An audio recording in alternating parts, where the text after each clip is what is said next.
నమస్తే తిరిగి వార్తలకు స్వాగతం. అత్తిరి మండలం ఆరివిల్లి నీటి సంఘ అధ్యక్షునిగా గాదిరాజు వెంకటకృష్ణ సత్యనారాయణరాజు, ఉపాధ్యక్షులుగా వెలగల శివరామకృష్ణారెడ్డి ఏకగ్రీవంగా ఎన్నికయ్యారు. వీరితో పాటు మరో 10 మంది సభ్యులు నియమితులయ్యారు. సాగునీటి సంఘ ఎన్నికల్లో ఆర్మీల రాధాకృష్ణ బలపరిచిన కూటమి తరపున పోటీలో నిలబడిన మొత్తం 148 మంది, టీడీపీ 107, జనసేన 33, బీజేపీ 8 ఏకగ్రీవంగా ఎన్నికయ్యారు. ఇందులో 12 ప్రెసిడెంట్ అభ్యర్థులు, 14 వైస్ ప్రెసిడెంట్ అభ్యర్థులు, 122 మెంబర్లుగా ఉన్నారు. ఈ సందర్భంగా ఎమ్మెల్యే ఆర్మీల రాధాకృష్ణ శుభాకాంక్షలు తెలుపుతూ విజయం సాధించిన వారు తమ తమ పరిధిలోని సాగునీటి సమస్యను పరిష్కరించడానికి తమ వంతు కృషి చేయాలని సూచించారు. వీరికి తన సహకారం ఎల్లప్పుడూ ఉంటుందని తెలిపారు. ముంబై ఇండియా సామాజిక సేవా రంగంలో చేసిన అసాధారణ కృషి గుర్తింపుగా ఉందుత్తిపాల్ ఫౌండేషన్ వ్యవస్థాపకులు చైర్మన్ ప్రసన్న కుమార్ ఉందుత్తికి ప్రతిష్టాత్మక London book of world records award లభించింది. ఈ పురస్కార ప్రదానోత్సవం ముంబైలోని all Indian institute of local self government Andheri west ప్రాంగణంలో ఘనంగా జరిగింది. కార్యక్రమంలో పలువురు ప్రముఖులు, పరిశ్రమ నేతలు, మార్గదర్శకులు పాల్గొన్నారు. ఉందుత్తిపాల్ ఫౌండేషన్ అనేక సామాజిక సేవా కార్యక్రమంలో ముందుంటూ నిరాశ్రయులకు ఆహారం అందించడం, పేద పిల్లలకు విద్యను అందించడం, వృద్ధుల వైద్య అవసరాలు తీర్చడం, వరద బాధితులను ఆదుకోవడం, డంపింగ్ యార్డ్లో జీవించే కుటుంబాలకు మద్దతు అందించడం వంటి ఎన్నో సేవా కార్యక్రమాలు నిర్వహిస్తోంది. ఈ ఫౌండేషన్ చేసిన సేవలు సమాజానికి వెలుగునిచ్చే దీపంలాగా నిలిచాయి.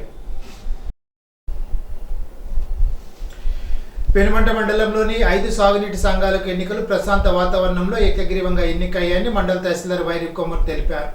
శనివారం పెనుమంట్ర, పొలమూరు, జుత్తిగా, ఆలమూరు, మల్లిపూడి సాగునీటి సంఘాల ఎన్నికలు నిర్వహించారు. ఒక్కొక్క టీసీకి ఒక్కొక్క నామినేషన్ సమర్పించడంతో ఏకగ్రీవం అయ్యాయని చెప్పారు. పొలమూరు సాగునీటి సంఘానికి 12 మంది టీసీలుగాను ఎంపిక కాగా వారిలో గుడాల వెంకటేశ్వరరావు అధ్యక్షునిగాను, ఆచట వెంకటేశ్వరరావు ఉపాధ్యక్షులుగాను ఎంపికైనట్లు ఎన్నికల అధికారి ఉంగరాల నాగేశ్వరరావు తెలిపారు.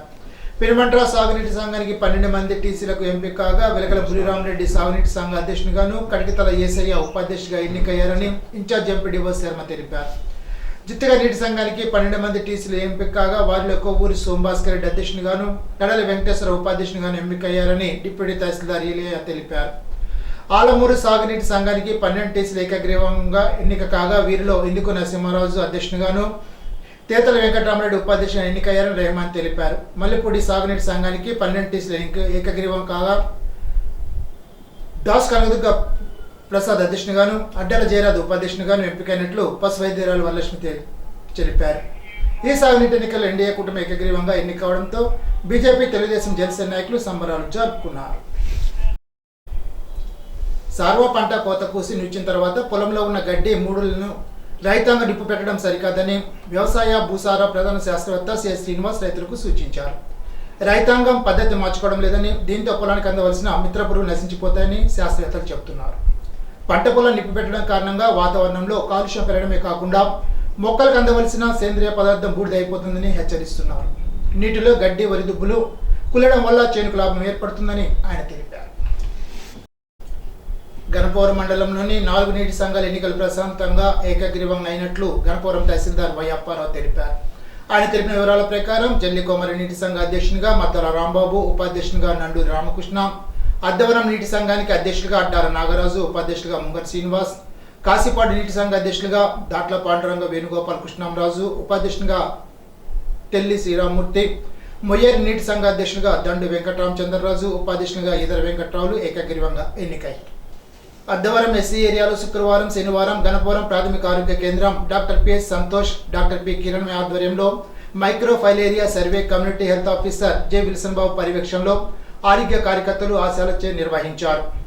ప్రజలందరూ అవగాహన కలిగి గృహాల వద్ద పరిశుభ్రత పాటిస్తూ దోమలు వ్యాప్తి చెందకుండా దోమతెరలు వాడాలని, వారానికోసారి గృహాల వద్ద ఫ్రైడే, డ్రైడే పాటించాలని పిలుపునిచ్చారు. కార్యక్రమంలో S Divyabharati, health assistant M Sundar Hanu, G Srinivas, ANM LA Lakshmikantham, T Akhila ASHA కార్యకర్తలు పాల్గొన్నారు. ఉండి మండలంలో 7 సాగునీటి వినియోగ సంఘాల పాలకవర్గాల ఎన్నికలు శనివారం ఏకగ్రీవంగా ఎన్నికయ్యాయి. నియోజకవర్గ ప్రధాన కేంద్రమైన ఉండి నీటి వినియోగదారుల సంఘం ఉపాధ్యక్షులుగా మంత్రి సాయిలచ్చిరాజు, ఉపాధ్యక్షునిగా గుత్తుల సత్యనారాయణ ఏకగ్రీవంగా ఎన్నికయ్యారని ఎన్నికల అధికారి ఎంపీడీఓ ఎస్ రవీంద్ర తెలిపారు. ఇక్కడ 12 టీసీ పదవులకు ఒకరే నామినేషన్ వేయడంతో ఆ పదవులన్నీ ఏకగ్రీవం అయ్యాయి. మహాదేవపట్నం నీటి వినియోగదారుల సంఘ అధ్యక్షునిగా కునాదరాజు, మురళీకృష్ణంరాజు, ఉపాధ్యక్షునిగా కోట విఘ్నేశ్వరరావు ఎన్నికయ్యారని ఎన్నికల అధికారి సిహెచ్ రెడ్డి తెలిపారు. పాండవ నీటి వినియోగదారుల సంఘ అధ్యక్షునిగా మంత్రి విశ్వనాథ రాజు, ఉపాధ్యక్షుడిగా బండ రవీంద్ర సాయి కుమార్ ఎన్నికయ్యారని ఎన్నికల అధికారి మండల వ్యవసాయాధికారి బి సంధ్య వివరించారు. ఆరేడు నీటి వినియోగదారుల సంఘ అధ్యక్షునిగా తాడి శ్రీనివాసరావు, ఉపాధ్యక్షునిగా కొన్నవాడు పద్మరాజు ఎన్నికయ్యారు. చిలుకూరు నీటి వినియోగాల సంఘ అధ్యక్షునిగా వేగ్నేశ వెంకట సత్యనారాయణరాజు, ఉపాధ్యక్షులుగా గుత్తుల భాస్కర్రావు, కోలమూరు సంఘాధ్యక్షునిగా ఎర్ర వెంకట సుబ్రహ్మణ్యం, ఉపాధ్యక్షుడిగా పేర్చల రామరాజు ఎన్నికయ్యారు. ఎండగండి నీటి వినియోగాల సంఘ అధ్యక్షునిగా రుద్రరాజు శ్రీనాథరాజు, ఉపాధ్యక్షునిగా ఇందుకూరి వెంకట సత్యనారాయణరాజు ఎన్నికయ్యారని అధికారులు తెలిపారు. మండల టీడీపీ అధ్యక్షుడు కరిమెరక నాగరాజు, నాయకులు పొత్తూరు వెంకటేశ్వరరాజు, తోట శ్రీరాములు, ఇందుకూరి బలరామరాజు, కాగిత మహంకాళి, ఎడ్లపల్లి వెంకటేశ్వరరావు తదితరులు గ్రామాల్లోకి వెళ్లి ఎన్నికల తీరును పరిశీలించారు.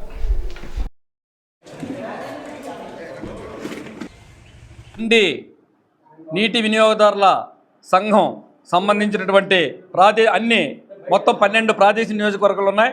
వాటికి సంబంధించి మనకి ప్రతి ఒక్కొక్క టీసీకి ఒక్కొక్కరే నామినేషన్ వేయడం జరిగింది. కాబట్టి వారిని అందరినీ కూడా ఏ టీసీకి ఆ టీసీ వారికి ఏకగ్రీవంగా ఎన్నిక కాబడినట్లు వారికి ధ్రువపత్రం కూడా జారీ చేయడం జరిగింది. మరి 12 మంది కూడా అందులో ఒకరిని ప్రెసిడెంట్ గాను ఇంకొకరిని వైస్ ప్రెసిడెంట్ గాను ఎన్నుకోవడం జరిగింది.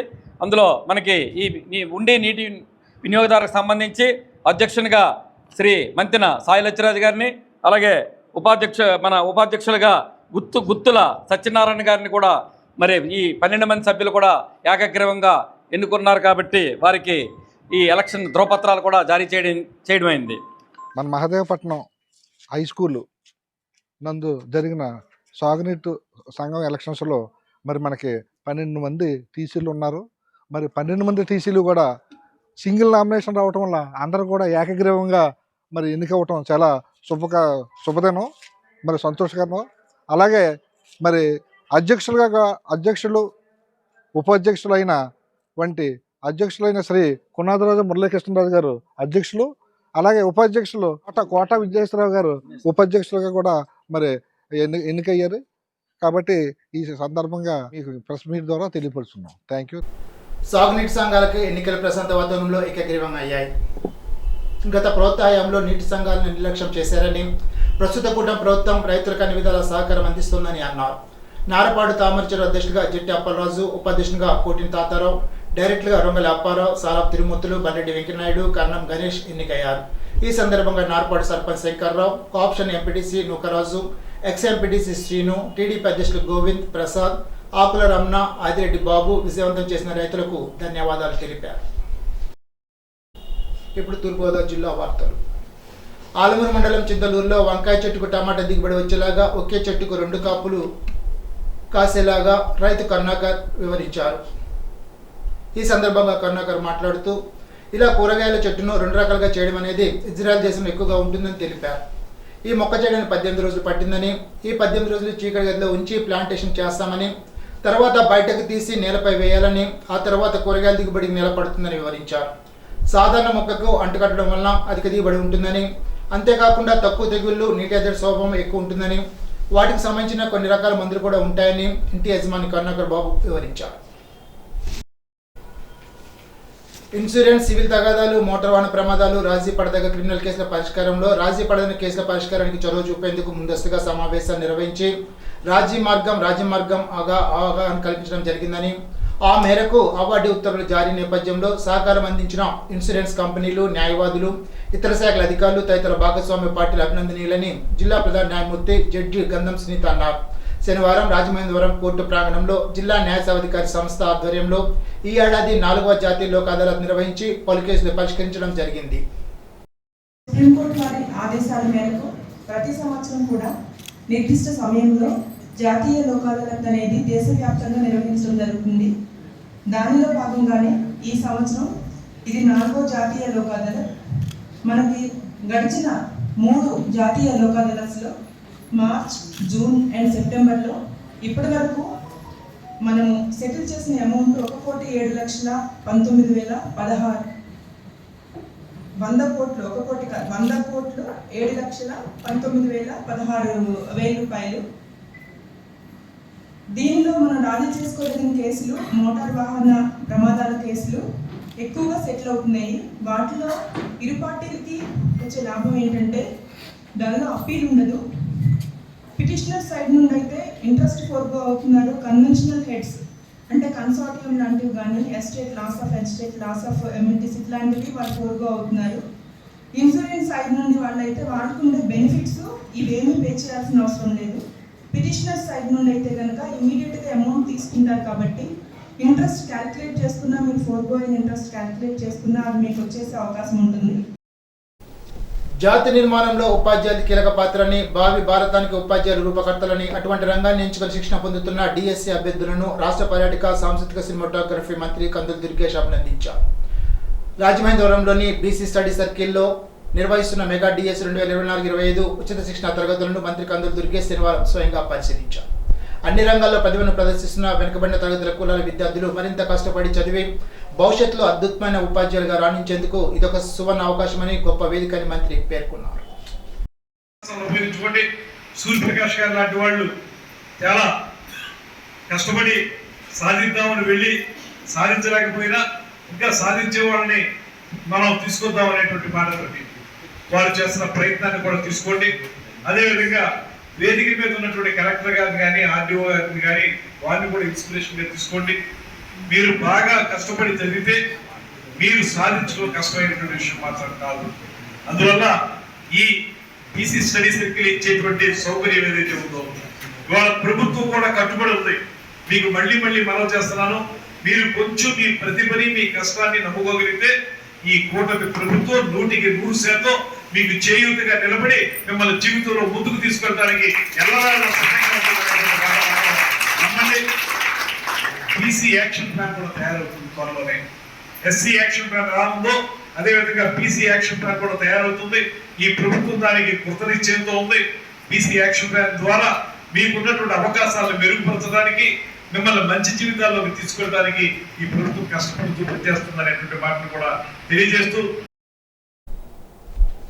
శనివారం రాజమహేంద్రవరం వై జంక్షన్లో ఆంధ్రప్రదేశ్ తూర్పు ప్రాంత విద్యుత్ పంపిణీ సంస్థ తూర్పుగోదావరి జిల్లా ఆధ్వర్యంలో ఈ నెల 14 నుండి 20వ తేదీ వరకు జరగనున్న జాతీయ ఇంధన పొదుపు వారోత్సవాల కార్యక్రమాన్ని మంత్రి కందుల దుర్గేష్ జెండా ఊపి ప్రారంభించారు. కార్యక్రమంలో జిల్లా కలెక్టర్ పి ప్రశాంతి, జిల్లా అధికారులు పాల్గొన్నారు. ఈ సందర్భంగా ఆంధ్రప్రదేశ్ రాష్ట్ర ఇంధన పరిరక్షణ మిషన్ రూపొందించిన జాతీయ ఇంధన వారోత్సవాల పోస్టర్ను మంత్రి దుర్గేష్ జిల్లా కలెక్టర్ ఆవిష్కరించారు.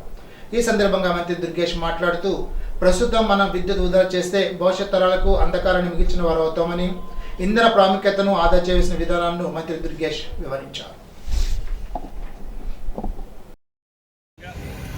జాతీయ ఇంధన పొదుపు వారోత్సవాన్ని నిర్వహించుకునేటువంటి సందర్భంలో ఈ కార్యక్రమాన్ని నిర్వహిస్తున్నటువంటి ఆంధ్రప్రదేశ్ రాష్ట్ర ఇంధన పరిరక్షణ మిషన్ మరియు ఇంధన శాఖ ఆంధ్రప్రదేశ్ ప్రభుత్వం సంయుక్త ఆధ్వర్యంలో ఈ కార్యక్రమం నిర్వహించబడుతుంది. ముఖ్యంగా ఇంధన పొదుపు అనేటువంటిది ఇవాళ మనకున్నటువంటి అవసరాలను దృష్టిలో పెట్టుకుంటే చాలా అవసరమైనటువంటి.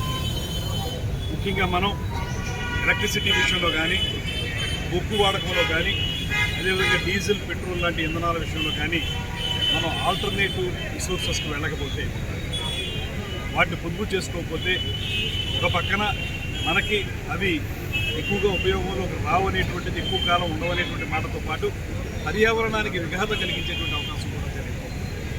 కార్బన్ డైఆక్సైడ్ బాగా రిలీజ్ కావడం వల్ల అవి వాడటంతో, అందుకే ఇవాళ మన అందరం ఒక పక్కన ఇంధన పొదుపులు చేస్తూనే మరో పక్కన రెన్యూవబుల్ ఎనర్జీస్ని డెవలప్ చేసుకోవాలి. అందులో ముఖ్యంగా సోలార్ ఎనర్జీని ఉపయోగించుకోవాలనేటువంటి మాట మనం ప్రత్యేకంగా చెప్తూ, ప్రతి చోట కూడా ఈ సోలార్ ఎనర్జీని ఉపయోగించుకునేలాగా ప్రతి ఇంట్లోనూ కూడా రకమైనటువంటి ఆలోచనలు చేయాలని, తద్వారా ఇంధనాన్ని పొదుపు చేయాలని, సోలార్ ఎనర్జీ ద్వారా మనం ఎలక్ట్రిసిటీ వాడకాన్ని తగ్గించే విధంగా కార్యక్రమాలు నిర్వహించుకోవాలనేటువంటి మాటతోటి వాళ్ళ రాష్ట్ర వ్యాప్తంగానే కాకుండా భారతదేశ వ్యాప్తంగా జరుగుతుంది. ఇప్పుడు ఏలూరు జిల్లా వార్తలు. జంగారెడ్డిగూడెం మండలం లక్కవరం, దేవులపల్లి, పుట్టగూడెం గ్రామాలకు చెందిన సాగునీటి ఎన్నికలను లక్కవరం హైస్కూల్లో ఎన్నికల అధికారి, ఐసిడిఎస్ అధికారి, సిడిపిఓ ఆధ్వర్యంలో నిర్వహించారు. 3 గ్రామాలకు 12 మంది కూటమి పార్టీ చెందిన సభ్యులు నామినేషన్ వేయగా ఇతరులు ఎవరూ సాగునీటి ఎన్నికలకి పోటీకి రాకపోవడంతో 12 మంది సభ్యులు ఏకగ్రీవంగా ఎన్నికయ్యారు. సాగునీటి అధ్యక్షులుగా లక్కవరం గ్రామం చెందిన వందనపు అంజనాగ వెంకటరమణ, ఉపాధ్యక్షునిగా దేవులపల్లి గ్రామం చెందిన జోను బోయిన లక్ష్మిని, మిగతా 10 మంది సాగునీటి సభ్యులు చింతలపూడి శాసనసభ్యులు, ఏలూరు పార్లమెంటు ఎంపీకి కృతజ్ఞతలు తెలిపారు. ద్విచక్ర వాహనం నడుపుతున్నప్పుడు హెల్మెట్ ధరించడం యొక్క ప్రాముఖ్యతపై జంగారెడ్డిగూడెం డీఎస్పీ రవిచంద్ర మాట్లాడుతూ, హెల్మెట్ ధరించడం వల్ల తలపై ప్రమాద ప్రభావం తగ్గుతోందని, ద్విచక్ర వాహనం నడుపుతున్నప్పుడు ప్రమాదానికి గురైతే హెల్మెట్ ధరించకపోతే ఫలితంగా తలకు గాయాలు ప్రాంతకంగా మారే అవకాశం ఉంటుందని తెలిపారు. నమస్కారం. మనకి జంగారెడ్డిగూడెంలో ప్రతిరోజుకి ట్రాఫిక్ ఎక్కువైపోతూ ఉంది. అలాగే ద్విచక్ర వాహనదారులు బాగా ఎక్కువైపోతూ ఉన్నాయి. కాకపోతే ఎవరు కూడా హెల్మెట్ ధరించాలి అనే నిబంధనని సరిగ్గా పాటించడం లేదు. వీటి మీద ప్రత్యేక డ్రైవ్ ఉంటుందండి. హెల్మెట్ ధరించకపోతే మొదటిసారి 1000 రూపాయలు ఫైన్ కట్టించడం జరుగుతుంది. అలాగే రెండోసారి కనుక అదే నేరం చేస్తూ దొరికితే మళ్ళీ ఒక 6 నెలల పాటు మీ లైసెన్స్ని సస్పెండ్ చేయడం కూడా జరుగుతుంది. ఇవన్నీ కూడా మళ్ళీ మనం రెక్టిఫై చేసుకోవాలంటే తలనొప్పితో కూడుకున్నటువంటి వ్యవహారం, అలాగే ఆర్థికంగా కూడా నష్టపోయే వ్యవహారాలు. కాబట్టి దయచేసి అందరూ కూడా హెల్మెట్ ధరించండి. మీరు ఇంటికి క్షేమంగా వెళ్ళాలి అంటే, మీరు ఇంట్లో వాళ్ళతో పాటు కలిసి ఉండాలి అనుకుంటే ఖచ్చితంగా హెల్మెట్ ధరించండి. చలో విజయవాడ హైందవ శంకరరావు బహిరంగ సభ ఆహ్వానం కొరకు బీజేపీ రాష్ట్ర ప్రధాన కార్యదర్శి గారపాటి సీతారామంజనేయ చౌదరి పోలవరం శాసనసభ్యులు చిర్రా బాలరాజు నివాసం వద్ద మర్యాదపూర్వకంగా కలిసి ఆహ్వానించారు. ఈనాటి బంగారు మాట. ఉపయోగకరమైన పుస్తకాలు చదవడం ద్వారానే వ్యక్తి విజ్ఞానం పొందగలడు. ఆక్స్ఫర్డ్. ఈ వార్త ఇంతటితో సమాప్తం. తిరిగి బిజినెస్లో కలుసుకుందాం. అంతవరకు సెలవు. నమస్కారం.